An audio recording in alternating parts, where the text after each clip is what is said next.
Primeiro, acreditar na criança. Não duvida do que ela está falando. Por mais que a criança invente, aumente, né? Que há uma imaginação, não vou dizer que a criança mente, porque geralmente é uma base de verdade. Então escuta ela, acredita, valida. Às vezes a criança confiou em ti, contou, aí tu, espera um pouquinho e vem com o celular. Ela não vai mais contar. Leva a sério o que a criança... Não é porque ela é criança que ela vai ser invalidada.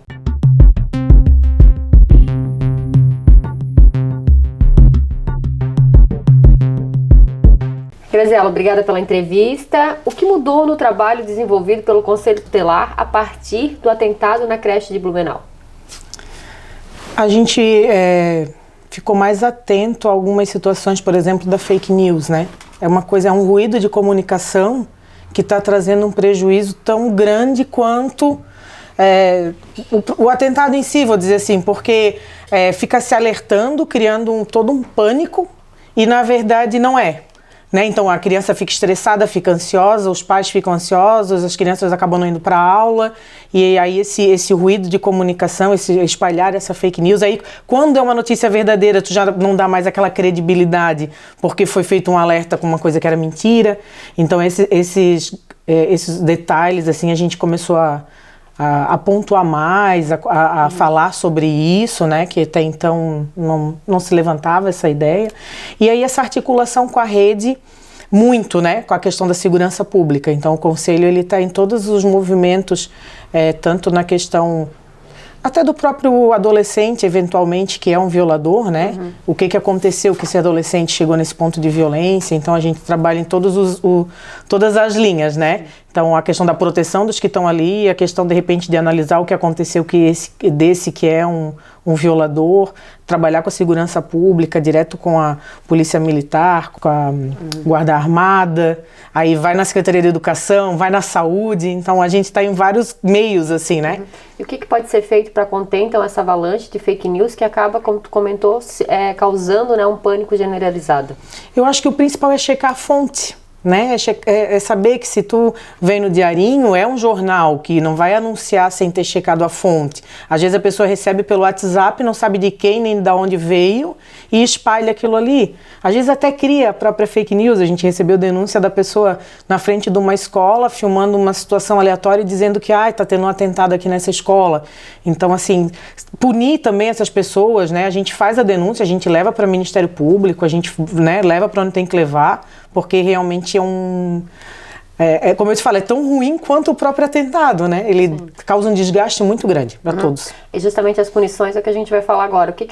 Quais são as punições que são previstas tanto para o menor ou para uma pessoa que comete, né, que espalha fake news, como para um adolescente que porventura possa levar uma faca ou um simulacro de arma de fogo para a escola? Então, aqui em Itajaí foi bem legal esse movimento. A gente... Quem começou assim foi o próprio Dr. Fernando, né, Carboni, que é o juiz da infância. E daí ele teve uma decisão assim muito legal que chamou a nossa atenção, que foi: suspende esse adolescente da escola, que até então tu não suspendia. Tu só suspende um adolescente do público, pelo menos, né, por uma questão de saúde mental, alguma coisa assim. Nunca houve uma decisão judicial suspendendo o aluno da sala de aula. E o Dr. Fernando teve esse start. Então o conselho chamou os principais ali da rede, né, alguém da educação, alguém da saúde, o Ministério Público, né, o judiciário, o Dr. Fernando, e aí a gente sentou todo mundo e criou um plano de resposta, né? Então esse adolescente que faz a fake news, né, quer acreditar que é uma fake news, que realmente não é uma ameaça real, mas que, né, que a princípio tu não sabe se é ou não real, então tu vai trabalhar como se fosse. Adolescente que de fato tem levado armas brancas para a escola, né, faca, punhal, canivete, soco inglês. Adolescente que tem levado simulacro de arma de fogo, aquelas arminhas até de brinquedo, uns pintam a arma para parecer realmente uma arma de fogo. Então, esses adolescentes, o que foi combinado nessa reunião? Identificou na escola ali a situação de flagrante, vai chamar a polícia militar, vai chamar a guarda armada, eles vão fazer o trabalho deles ali e vão levar esse adolescente para a delegacia, junto com os pais. Claro, os pais vão ser acionados e eles vão fazer esse acompanhamento. Lá na delegacia o delegado vai fazer o procedimento e vai acionar o Ministério Público. Então, muito provavelmente vai depender da situação, né? O Ministério Público pode se deslocar até a delegacia, pode fazer online, mas enfim, na hora ali já vai ser decidido o que vai ser feito. Então, uma opção, a primeira opção é que esse adolescente seja suspenso das aulas, judicialmente, e comece a fazer um tratamento intensivo no MENT, que é um órgão, um departamento dentro do SIS. Aí ali ele vai fazer psicólogo, psiquiatra, tantas horas todos os dias, até se identificar se ele pode continuar um tratamento num CAPSI, se ele continua ali, e aí só com ordem judicial para ele voltar para a sala de aula. Quantos adolescentes já tiveram essas medidas? Eu acredito que uns 3 ou 4. Eu acredito que 3 ou 4 tiveram essas medidas. É tudo sigiloso. O Conselho Tutelar meio que a gente monitora, mas não necessariamente a gente vai estar ali na linha de frente, né? A gente cuida para que isso funcione, para que a roda ande. Mas como é tudo sigiloso, a gente sabe dos nossos, né? E às vezes tem do outro conselho, tem uns que não passam pelo conselho, é uma coisa direto escola, delegacia e fórum. E esses adolescentes que não aceitarem fazer o tratamento psiquiátrico, né? Ou né, de saúde mental, vou dizer assim, porque eu não sei se seria psiquiátrico ou psicológico. E a suspensão das aulas, eles vão ser internados no CASE para cumprir pena socioeducativa. Então tem punição e um exemplo, assim, né? Sim. Outras cidades, outras comarcas pediram o resultado dessa reunião, pediram o resultado dessa... O doutor Fernando fez até um documento e tal, porque teve bastante repercussão legal, assim, do pessoal querer replicar isso nas suas cidades. Itajaí está a um passo de ter a guarda armada em todas as escolas, né? Outras medidas já foram tomadas, como a instalação do botão do pânico e o aumento dos muros, né? E das grades ali do entorno da escola, né? As escolas, elas ficarão mais parecidas com uma prisão. Essa é a solução para garantir a segurança dos alunos? Pois é, daí pedagogicamente, né? Não é a minha área, né? A pedagogia, mas eu não sei até que ponto isso também vai ter um impacto ruim, né? Vai ter o bom e o ruim, eu acho que tem que ser pensado.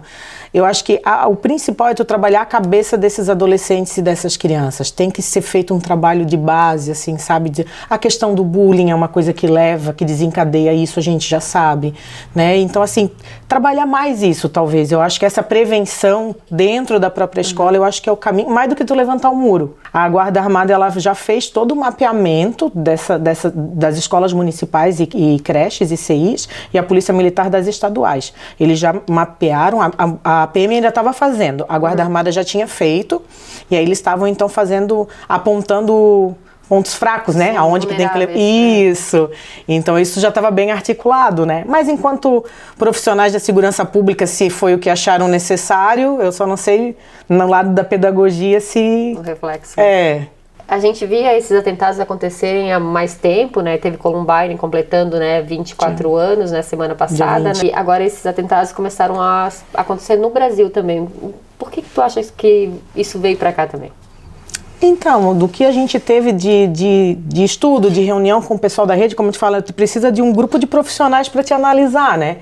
Então, a questão do bullying é uma coisa que é sempre falado. É um trabalho, um problema de saúde mental que evolui, que vai escalonando, que não é tratado, né, que não é diagnosticado e vai culminar com isso. Porque, assim, não pode ser saudável mentalmente alguém que acha que é um exemplo a ser seguido, né, um atentado desse. Não pode, né? E o que acontece? Eles falam que é já tem um diagnóstico, né? Tanto que pedem para não divulgar o nome, para não fazer esse alarde maior, porque eles acabam vendo como uma coisa legal e querem reproduzir, né? Então, assim, é um problema de saúde mental, eu acho que é claro. Aqui em Itajaí a gente tem crianças de 8, 9 anos com tentativa de suicídio. Então, tu vê como tá todo mundo doente mentalmente, a sociedade tá doente. Então, quanto mais cedo tu conseguir trabalhar isso, eu acho que é a solução.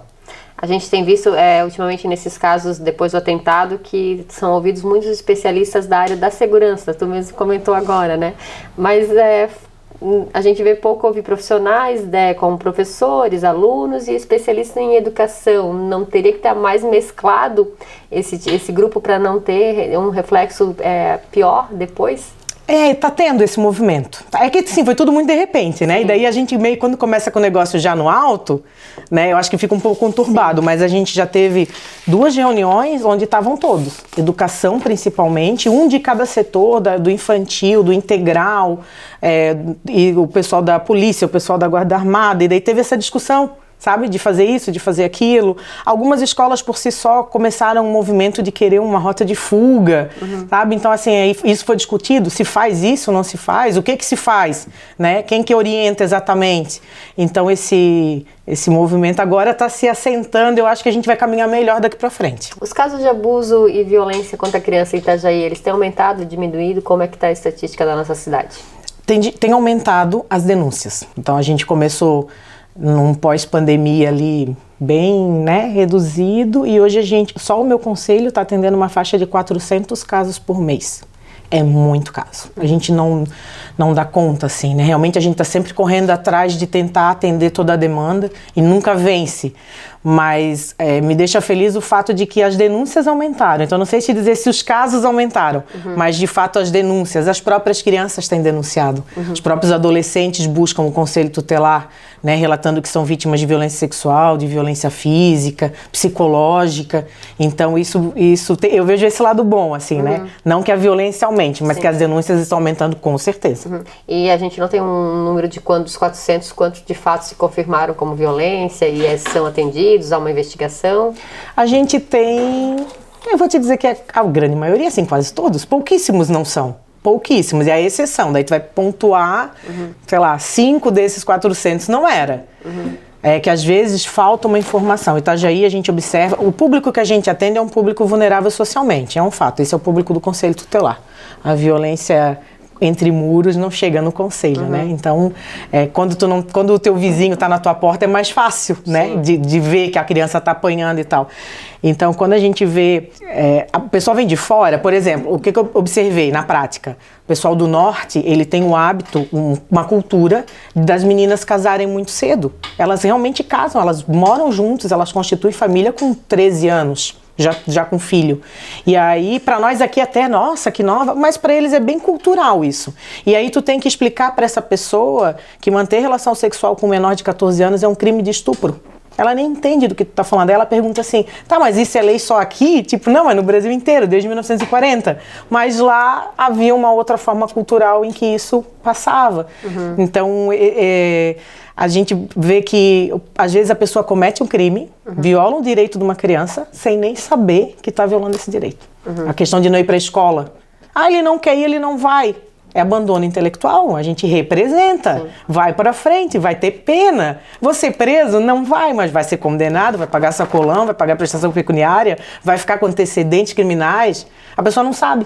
Então, muito do nosso trabalho é isso, é ficar explicando e a pessoa se surpreende, assim, porque ela nem sabia que aquilo ali não podia fazer. Tem um bairro onde vocês acompanham mais ao aumento de denúncias? Eu observo muito ali na Murta. Na Murta é muito sazonal, assim, né? As pessoas se mudam muito, tentam a vida ali, um aluguel mais barato, vem para tentar e começa por ali para ir melhorando um pouquinho e pagando um aluguel melhor. Então, ali essa vulnerabilidade social está ligada muito a essa questão da violência.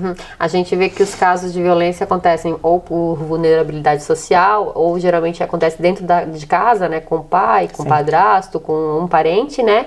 Como que pode pensar uma política pública para tentar evitar e prevenir esse tipo de crime? A gente tem uma política pública, a gente tem o CRAS e tem o CREAS. O CRAS vai trabalhar o fortalecimento do vínculo e o CREAS vai trabalhar o conflito familiar quando já instaurada essa violência. O que eu acho que falta é expandir essa política pública, é aprofundar, é mais profissionais, é mais CRAS. A gente tem uma estrutura boa fisicamente, mas falta muito mão de obra, né? E é uma mão de obra especializada. O CRAS trabalha com uma equipe multidisciplinar, tem que ter o psicólogo, o assistente social, o educador social. Então, eu acho que é isso que precisa ampliar o que nós já temos. E as pessoas, elas têm conhecimento desse serviço? Elas acessam?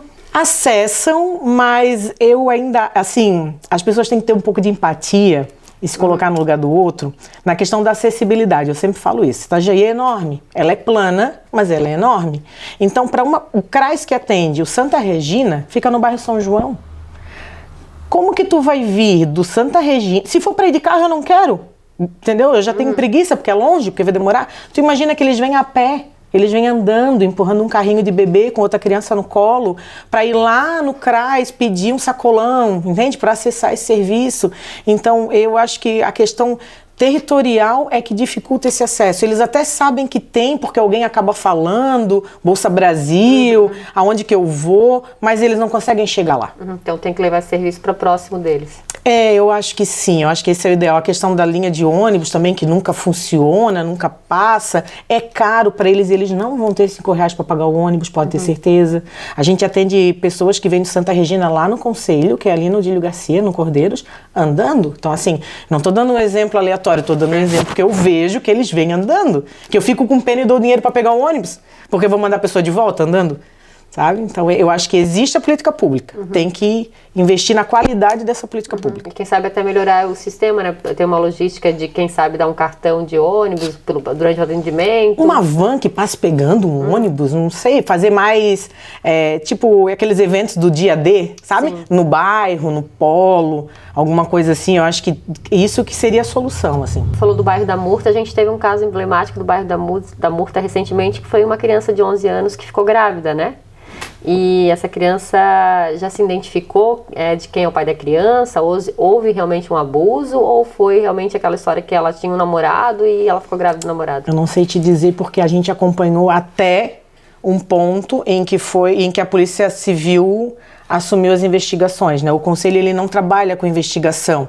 A gente recebe as denúncias, a gente faz uma averiguação para ver se às vezes não se sabe nem o nome, né? Então, quem é essa criança, quem é essa família, de onde vieram, o que está acontecendo ali. E aí, nesse caso, que era uma suspeita de violência sexual, que foi trazida, inclusive, pelo próprio pai da menina, a denúncia, foi remetido para a delegacia e eu sei que eles fizeram muita coisa, inclusive exame de DNA, mas eu não sei te dizer o desfecho, porque realmente é sigiloso e não volta pra gente. Espanta uma criança de 11 anos grávida? Entristece, mas não espanta mais, porque tem bastante, né? Não vou te dizer de 11, mas de 12 sim, de 12, de 13, como é que eu vou te dizer? Essa questão não cultural, não vou te dizer uma criança de 11, 12 anos que é fisicamente violentada, né? Mas essa questão de achar que uma criança de 12 anos pode namorar e ter relação sexual. E aí eles acham que pode, porque ela quis, a frase do ela quis, né? Então não se avalia se a criança, porque até 12 anos é uma criança. Sim. Essa criança, esse adolescente de 13... se tem maturidade, né, mental, psicológica, se entende as consequências de uma relação sexual. Então, é bem comum, assim, vir já com a criança, às vezes, de outro estado, sabe? Já vim grávida, com o próprio companheiro. Às vezes, aí nasce, vem grávida. Daí nasce, Marieta não pode liberar uma criança com outra criança, né? Ou com uma adolescente. Tem que ter um adulto responsável. Cadê o adulto responsável? Ficou lá, naquele estado. Ela veio só com o namorado pra cá. Na prática é tão difícil assim, sabe? Aí não pode ficar sozinho em casa, né? A gente tem essa coisa do abandono de incapaz e tal idade. Aí eu fui numa casa, tinha uma menina de 14 anos cuidando do bebê dela, que era filho dela, e a mãe dela saiu para trabalhar, e o companheiro saiu para trabalhar, e daí abandono de incapaz. Ela tá cuidando do próprio filho, ela foi abandonada, a mãe não vai trabalhar para ficar cuidando dela e do neto, sabe? Na prática isso muita coisa tinha que ser revista, eu acho, legalmente. Trabalhar com planejamento familiar, mas pelo que tu estás relatando, é mais desse pessoal que vem do norte para cá, morar em Itajaí, né, ter uma vida aqui, né? Do que as pessoas daqui. Eu quase não atendo gente de Itajaí. A gente sempre fala disso. Nossos atendimentos, se tu for pegar, acho que 80% não é Itajaí. Não é de fora. E às vezes eu atendi uma mocinha e ela estava muito machucada, tinha apanhado do pai e tal, e eu falei, por que tu não volta? Né? Ela veio morar com o pai aqui, tem toda a família longe, por que tu não volta para lá? Já que tá sofrendo nitidamente, fisicamente, né? Sim. Aí ela assim, mas aqui é melhor que lá. Eu nunca tinha ido no médico antes de vir para Itajaí. E aqui o posto de saúde fica na esquina da minha rua. Eu andava não sei quantos quilômetros para chegar na escola. Aqui a escola fica no bairro. Então eles preferem se sujeitar algumas coisas e ter esse acesso, essa qualidade de vida que a gente fala que de fato tem aqui, e porque é muito melhor do que eles estavam. Eles ganham comida, eles ganham a roupa, eles consideram tudo isso, sabe? O material escolar, eles ficam surpresíssimos quando eles ganham o material escolar. A felicidade das crianças em ganhar uma caixa de lápis de cor é fora de série, assim. Trabalha no segundo conselho tutelar que foi implantado em Itajaí há pouco tempo, né? A gente tem 2 estruturas hoje, né? Uma aqui na Fazenda, uma em Cordeiros. Essas 2 estruturas, elas já dão conta da demanda de Itajaí? E como que vocês dividem o trabalho? Já não dá mais, demorou muito para sair o segundo, eu acho, sabe? Então, há uma resolução do CONANDA que diz que a cada 100 mil habitantes deve-se pensar, se programar o próximo conselho. Então, com esse último censo, né, do IBGE e tal, se viu que a perspectiva é quase 300 mil habitantes, tipo, 300 mil mesmo, né? Então, tu vê que esse segundo já tinha que ter o terceiro, para daqui a pouco já tá pensando no quarto, né? Ano que vem ou daqui a 2 anos. Então, a gente trabalha muito apagando incêndio, que não é exatamente a função do conselho, né? A estrutura física em si, não posso reclamar, né? A gente dividiu, como são 2 conselhos, em território, questão de território físico e demanda. Então, o nosso território físico é até um pouco menor, mas a nossa demanda se equipara do 1, né? E a gente tem carro, a gente tem motorista, a gente tem recepcionista, temos computador, telefone, internet. Isso não pode, para nós, no nosso conselho, é uma realidade, assim, exemplar. O salário dos conselheiros é bom, a estrutura física é boa, não falta um papel, não falta tinta, sabe? Só que falta mão de obra.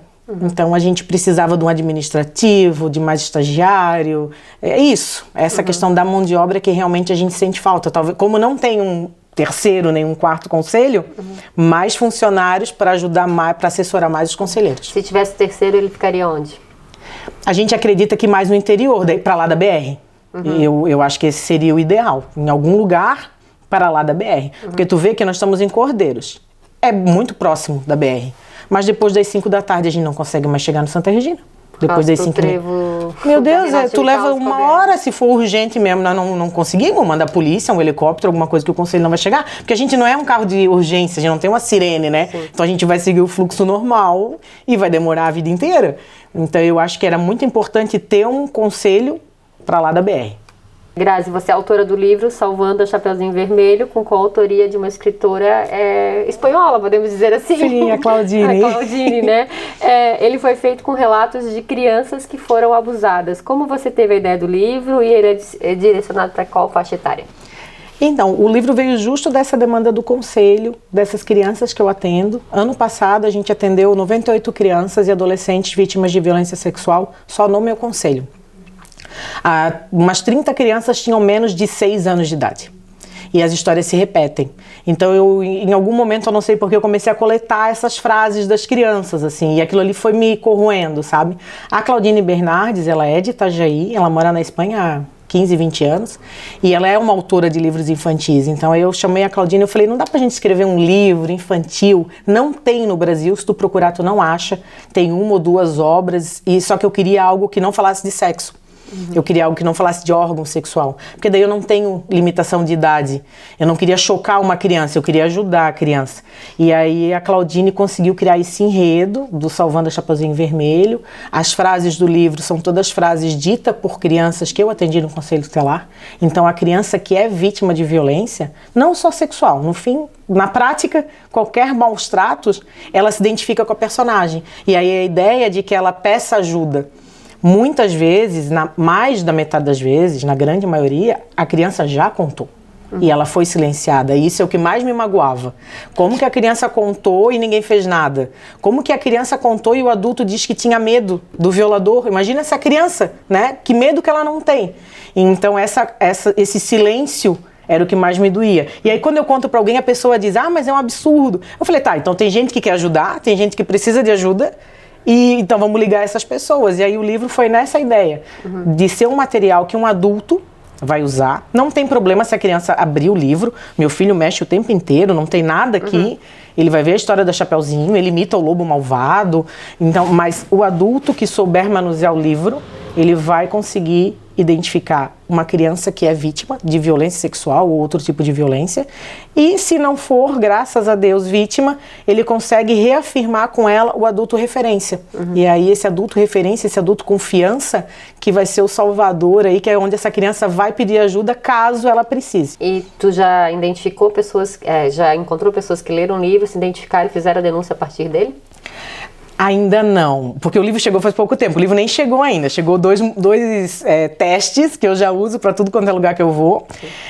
Crianças que se identificaram vítimas de violência física se identificaram com o livro. As crianças sempre, no final da história, identificam um adulto referência. E aí é bem legal que eu tinha comentado contigo até anteriormente. Um menino falou assim, quem salvou a Chapeuzinho foi a irmã dela. E daí eu vi que poxa, funciona. Não tem irmã na história da Chapeuzinho, nem no meu livro, nem no original, e essa criança ainda assim achou que a irmã salvou a Chapeuzinho. Então é porque a irmã dele é a protetora dele. Não sei, muita coisa ainda vai acontecer, eu acho que a hora que isso começar a ser usado, principalmente na mão, né, de professores, que é o que eu idealizo, assim, né? Um professor, um psicólogo, alguém da linha de frente aí com criança, eu acho que aí vai começar. E aí tem um material de apoio, então, abriu a caixa de Pandora, por favor, né, tem que saber acolher, tem que saber direcionar essa denúncia, então tem um material de apoio, tem um QR Code, é só escanear ali e vai direcionar para esse material de apoio, tanto de como fazer esse acolhimento, essa escuta, onde denunciar. Quais são os indicativos que uma criança ela pode estar sendo vítima de violência física ou sexual? A violência física ela vai deixar marca ali na hora, né? Geralmente é isso que acontece. Não tem muita violência física que não deixa marca, mesmo que dure pouco tempo vai ficar. A violência sexual, ela tem várias formas, né? Então não necessariamente deixa marca, que é o nosso problema. Então, quando a criança é menorzinha, o que a gente observa? Ela regride no comportamento, ela volta a usar uma fralda que ela não usava, volta a chupar um bico que já não chupava, quer dormir na cama dos pais, já não dormia, a criança começa a arrancar o cabelo, sabe, crises de ansiedade em criança pequena, tem uma feridinha, fica cutucando até virar um machucado, sintomas de ansiedade, ela quer se cobrir muito, muito coberta, não quer tomar banho, não quer que ninguém mexa, começa a ficar mais isolada. Então a criança pequena geralmente traz essas características junto. O adolescente, automutilação, ideação suicida, tentativa. O adolescente geralmente ele foi vítima quando criança. E aí aquilo, em algum momento, represa e estoura na adolescência. E onde e de que forma essas crianças podem pedir socorro? Na dúvida, Disque 100, né, é nacional, liga de qualquer telefone, é gratuito. O Disque 100 vai a denúncia para o conselho, para a delegacia, para o Ministério Público. E fora isso, os conselhos tutelares, né? Toda cidade tem um conselho tutelar no Brasil, toda. Se é uma situação em flagrante, Polícia Militar, 190, Guarda Armada aqui em Itajaí, 153, são super eficientes. E eu sempre falo, na escola, chegou na escola, chama alguém e conta que a escola vai saber o que fazer. A gente recebeu recentemente várias denúncias de agressão dentro da escola, vocês até atenderam também, né, que os pais denunciaram algumas professoras, né? Alguma dessas denúncias se comprovou, o conselho acompanhou? Algumas se comprovam, isso sim. Não só física, até sexual, tá? Assédio sexual por parte de professores. É uma realidade, tá? Não dá pra dizer, não, aqui não acontece. Acontece. Só que a gente tem uma boa conversa com a Secretaria de Educação e isso sempre é resolvido muito rapidamente, muito eficientemente. Não sei te dizer os desdobramentos na área criminal, porque daí é a polícia que toma a frente, nem na área administrativa, porque eu acredito que eles recebam um processo administrativo e tenham todo um procedimento, mas na prática, ali na linha de frente, a gente tem conseguido articular muito com a Secretaria de Educação e, no mínimo, afastar aquele violador dali, quando é o caso, né? Quando o indício é mais forte, ou às vezes é uma quebra de... no mínimo uma quebra de vínculo, né? De confiança, às vezes, entre a escola e a criança e tal, e a gente, vamos trocar esse daqui, esse dali, para manter, observar, continuar observando. Acontece, às vezes não é mentira, graças a Deus, ou não é bem assim como se imaginou, mas é sempre bem resolvido. O que é importante observar numa criança, assim, para tentar ajudá-la, como tu está fazendo com o livro, né, que é uma forma de ajuda, de literatura, mas também, né, para trabalhar na prevenção ou aí nas denúncias. O que tu, como uma pessoa que não é da família, mas que percebe uma situação estranha, o que tu deve observar? Quais são as dicas? Primeiro, acreditar na criança. Não duvida do que ela está falando. Por mais que a criança invente, aumente, né? Que há uma imaginação, não vou dizer que a criança mente, porque geralmente é uma base de verdade. Então escuta ela, acredita, valida, não fica perguntando 50 vezes se é verdade, não acha que tem que filmar. Às vezes a criança confiou em ti, contou, aí tu, espera um pouquinho, vem com o celular, ela não vai mais contar, né? Então assim, mais empatia, mais humano, mais coração.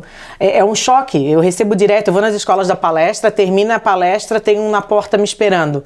Aí ele fala, é que o tio passou a mão, e daí sabe, ainda hoje eu já me dá aquele respira, calma, então assim, leva a sério o que a criança... Não é porque ela é criança que ela vai ser invalidada. Ela é uma pessoa, né? Como outra, como um adulto, ela só é um pouco menor.